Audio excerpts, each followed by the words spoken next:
Hey, everyone. Thanks for tuning in. You are watching DeProgram. I'm Ted Rall. John Kiriakou is here with me, Welcome back. usual, as always. Yep. And it is Wednesday, May 28th, 2025. And we have a lot to talk about, a lot of news, some of it stranger, all of it kind of weird, actually. But anyway, we should probably just dive right into it. So I'm going to sort of list what we're going to be talking about. First, we're going to start out with Elon Musk and pretty much the end of his tenure at DOGE, or well, pretty much the end. Then we're going to move on to the state of the talks between U.S. and Iran over Iran's nuclear program.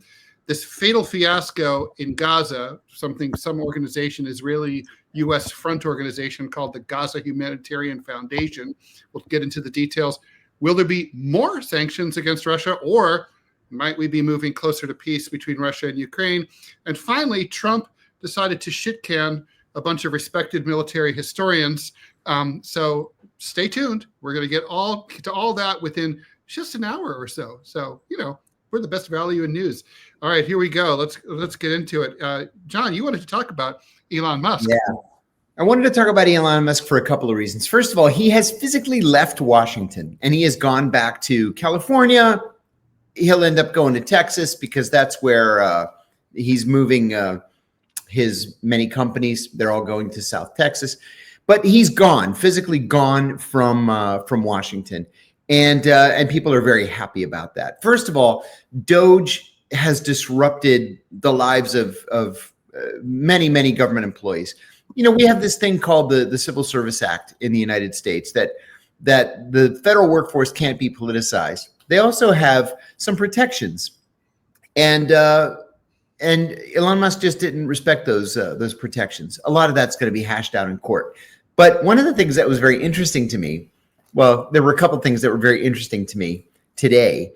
One was a kerfuffle at the Department of the Interior. Now, it's rare that we see news from the Department of the Interior. Specifically, this is from the Bureau of Land Management. Okay, Donald Trump has said, drill, baby, drill. And so a lot of these federal lands out west are going to be used for drilling. Okay, we can all have that debate whenever we want. But what's interesting to me is that the deputy director of the Bureau of Land Management was fired today, fired from the federal government. He was escorted out of the building by security and his badge was taken away from him. Why? Because the woman who is the DOGE representative for the Department of Interior sent a memo yesterday in which she told DOI employees they have to do this, that, and the other thing. And this guy told them, just ignore that because DOGE, there is no such thing as DOGE, and Musk is gone, and so we're going to go right back to work like we always were. Well, it turns out that the woman who was the DOGE official covering the Department of the Interior is now the chief of HR for the Department of the Interior. Oh, and so she said, "No, HR get to get rid of the boss." No, Okay. Can do. Just checking. Civil Service Act, you can't do it, but they did it anyway. And so again, this is all going to be hashed out in court.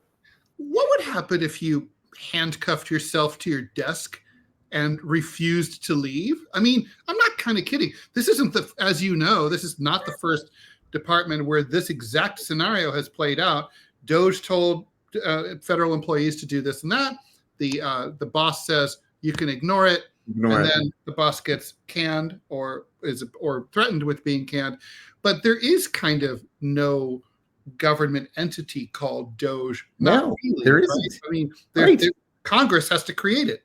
Congress has to create it. Now, there's this little loophole where Barack Obama, near the end of his second term, created this quasi-governmental entity and got away with it. The Supreme Court said, yeah, you can do that. But it wasn't like DOGE, which is supposed to be this overarching boss of all federal employees. That's quite different. And that's why DOGE has been so unsuccessful in the courts so far. Right. Well, now, I mean, And so basically, this is more about like de facto, like Yeah, if you, it's Silicon Valley, move fast and break things, that's it. and then government is the opposite of move fast, or break things. Right? Things last forever. They don't Yes. they don't move fast. Yes. So The basically, that's system what is the system. they can just operate outside of the law, figuring that by the time you catch up with the Roadrunner, he's out of town. That's right. And he's on, and your USAID or whatever has burned to the ground. Well, Elon Musk said today in an interview with a conservative outlet that he was surprised at how difficult, his word, how difficult it was going to be to work with the federal government. He knew the government was big. He knew it was entrenched.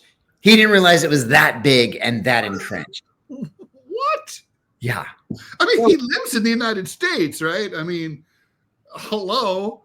Yeah, but remember, the guy's originally South African. He came here as an adult and had pretty much everything handed to him. I mean, he's worth $444 billion, but not really. No, not really. Not if you settled everything. I always say, as a former banker, you're worth your assets minus your liabilities. That's what you're worth. It's as simple as that. It's as simple as that. He has access to credit, is what he has. That's what it is. I mean, as a business person, though, he has dealt with the federal government and agencies, regulators, on the federal and state and even local level for years. Yeah. I mean, he knows about bureaucracy, paperwork. You would think. Overlaying, right? I mean, it's so entrenched. I mean, well, both the Washington Post. Is he really telling the truth here, or is he just bullshitting? I think he's making an excuse for his own failure. I think that's what it comes down to. He never stood a chance, honestly. No way. You can't just walk into the room and start throwing grenades. You got to work with Congress. And when you control the White House and both houses of Congress, then there's a way to get that kind of, program done. But you can't just go in and say, I'm the new sheriff in town and this is the way it's going to be. People are going to laugh at you. Yeah. Especially when you start off the conversation by saying, I'm only going to be in town for 6 months, then I'm going to leave. Right. That's also an interesting, I wanted to ask you about that, John. I find it like peculiar the way that the media is reporting this. They're like, oh my God, he's leaving. He said he was going to leave. And he was leaving now. He said, I'll be gone. I'll be there no more than 6 months, maybe a little less. Here he is, 6 months, a little less. He's gone. He's gone. I was reading. Where's the story here? I was reading the London Standard today, which it's a free newspaper that comes out in the afternoon in London. When I lived there back in the 80s, I loved it because I was just a poor student and it was free. And, the guy would hand me the Standard every day. So I was looking at the Standard online and they said the most interesting thing. And I think this is really what it comes down to. Sales of Teslas in the United States are off 35%. Sales of Teslas in the European Union are off 46%. Wow. We are talking about billions and billions of dollars that this has cost Elon Musk. People don't like him, John, and they're boycotting his car. I'm so counterintuitive. This makes me want to go to my Tesla dealership right away and be like, will you take $15,000 for a Tesla right now? Yes, that's exactly right. That's exactly right. And this piece in the Standard said that in the United States, we ban these Chinese electric cars, BYD. I think I mentioned them last week, Beyond Your Dreams. These are gorgeous cars, and they cost a fraction of what a Tesla costs. And so I think that people love the idea of an electric car. They hate the idea of Elon Musk. And there's an easy, get around. Go with the BYD. So that is fascinating. I mean, so obviously, look, Elon's been in trouble with his board in the past. We all remember that incident where, I think it was pre-pandemic, where he went on Rogan and he was smoking weed on the air. Mm-hmm. And then the board was displeased, shockingly. Everyone always thinks the CEO is the boss, but Steve Jobs could tell you the CEO or the president isn't really the boss. The board is the boss. That's right. And they were pissed. and they threatened to fire Elon. He almost got fired. I think they put him on like double secret probation. Yeah. And now I think he's in the same position, right? I mean, the share price is down 50%. 50%. I mean, that's catastrophic. A lot of corporations couldn't survive that kind of drop. That's I mean, right. Now the counterfactual is Tesla's got something no one else has got. They have the charging infrastructure all over the United States and around the world that nobody else has got. And it's exclusive, it's proprietary. I mean, I wouldn't count them out. Yeah, I have to agree. One other thing, Tesla's, what's it called? SpaceX? SpaceX. They launched a rocket today. Yep. And it had what they called an unscheduled, catastrophic disassembly. That was the phrase that they used. An unscheduled catastrophic disassembly. An explosion. Yeah, it blew up. Yeah. It blew up. Again. It's like every other rocket he sends up blows up.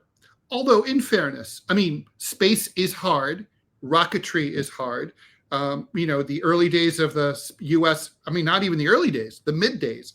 I mean, we lost a couple of space shuttles. The Soviets and us, we lost guys on the launch pad. Mm-hmm. I mean, rocketry is hard. It's dangerous. Yep. I like the way that I do have to say, I like the way that SpaceX handled it today, where they said, this was good. We learned a lesson. Now we will know not to. I mean, I'm a former engineering student. My father is a very well-regarded aeronautical engineer.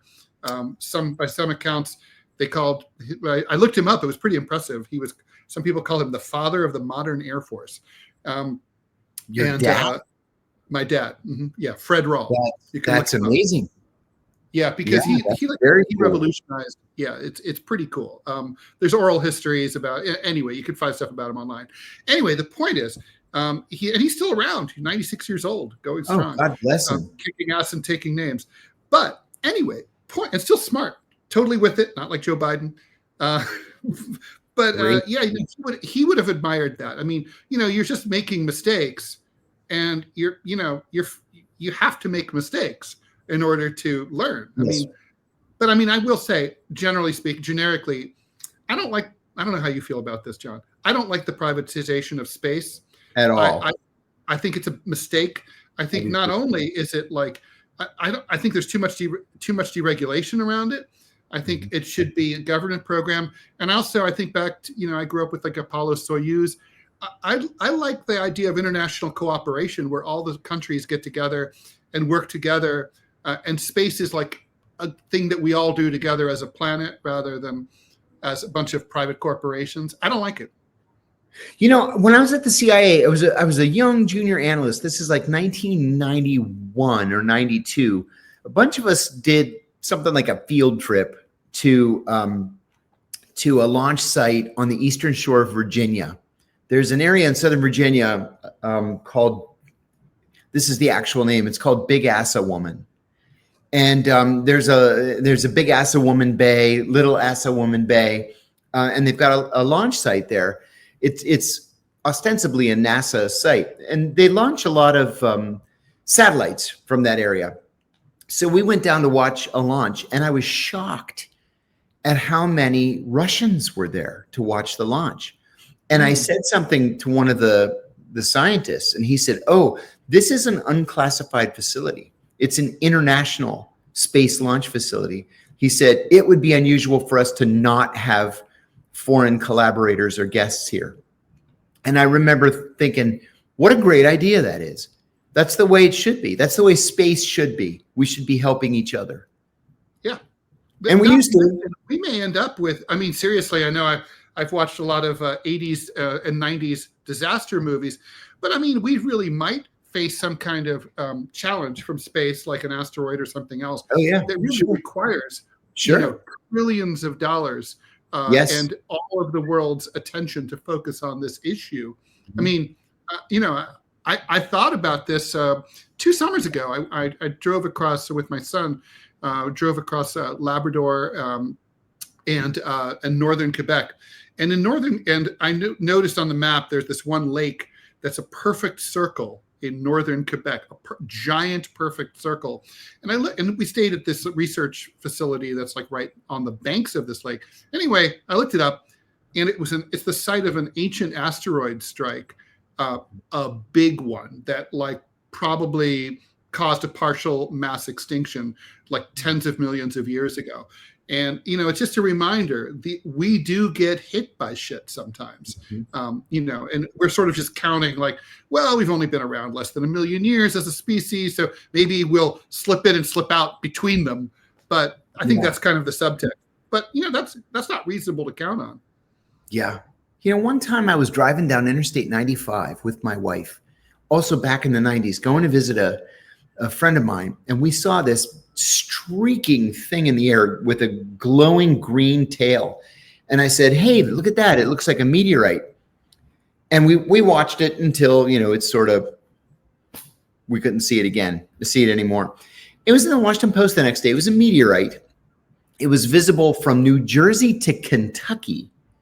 That's how high it was and how quickly it was coming in. And it was. That's what the article was about. It was about how we get hit by things every once in a while.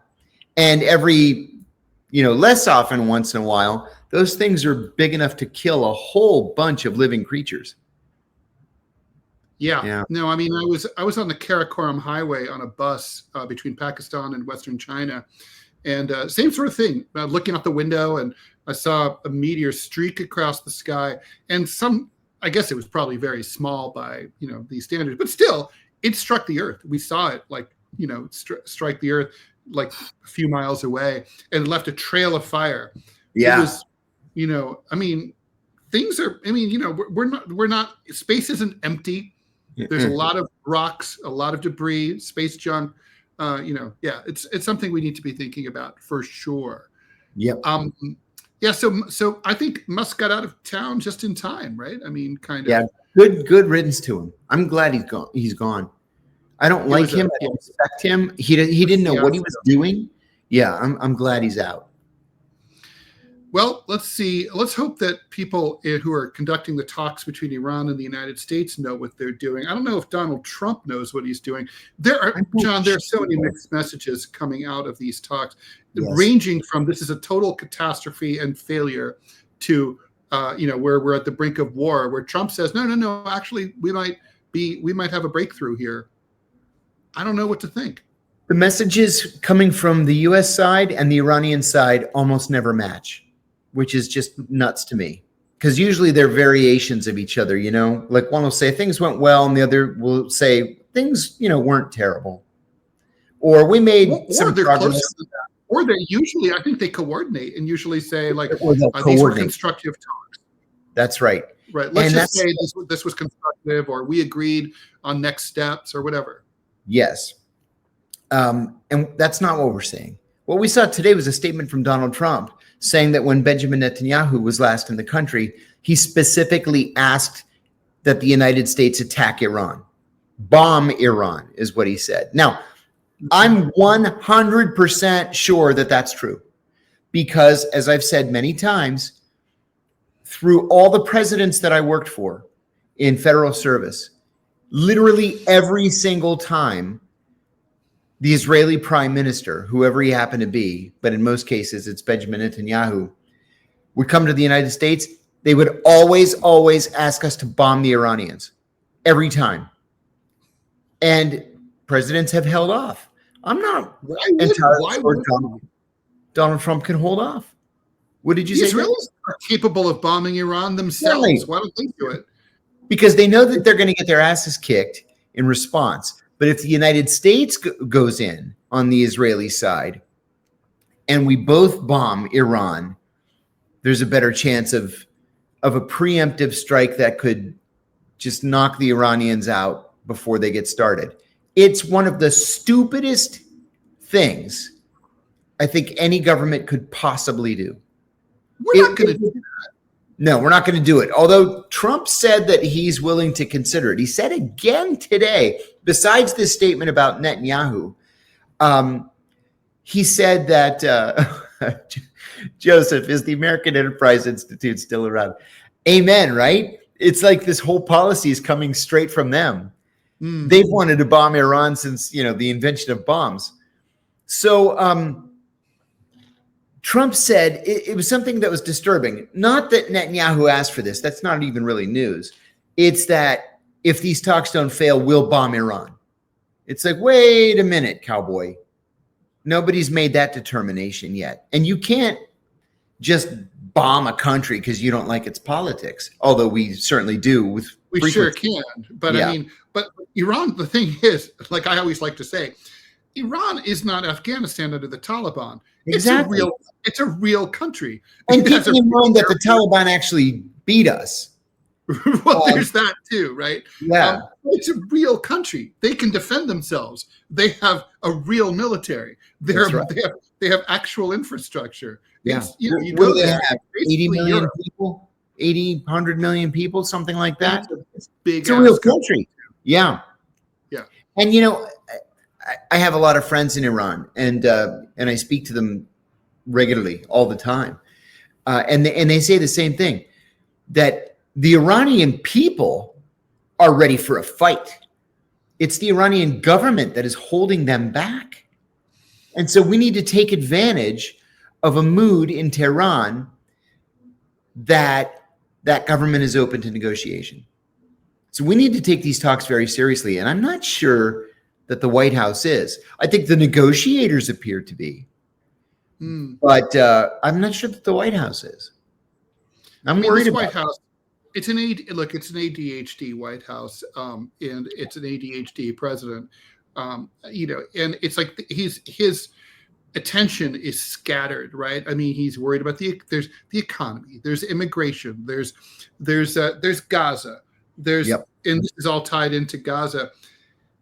I mean, the Israelis are kind of like the fishmonger's wife, right? They're always asking for more. They're never satisfied.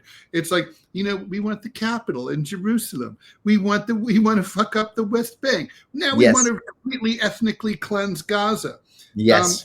And it goes on and on. Please bomb Iran. Like, what's next? You want to be Lord God of all creation? I mean, it's like, what do you want? Like, stop.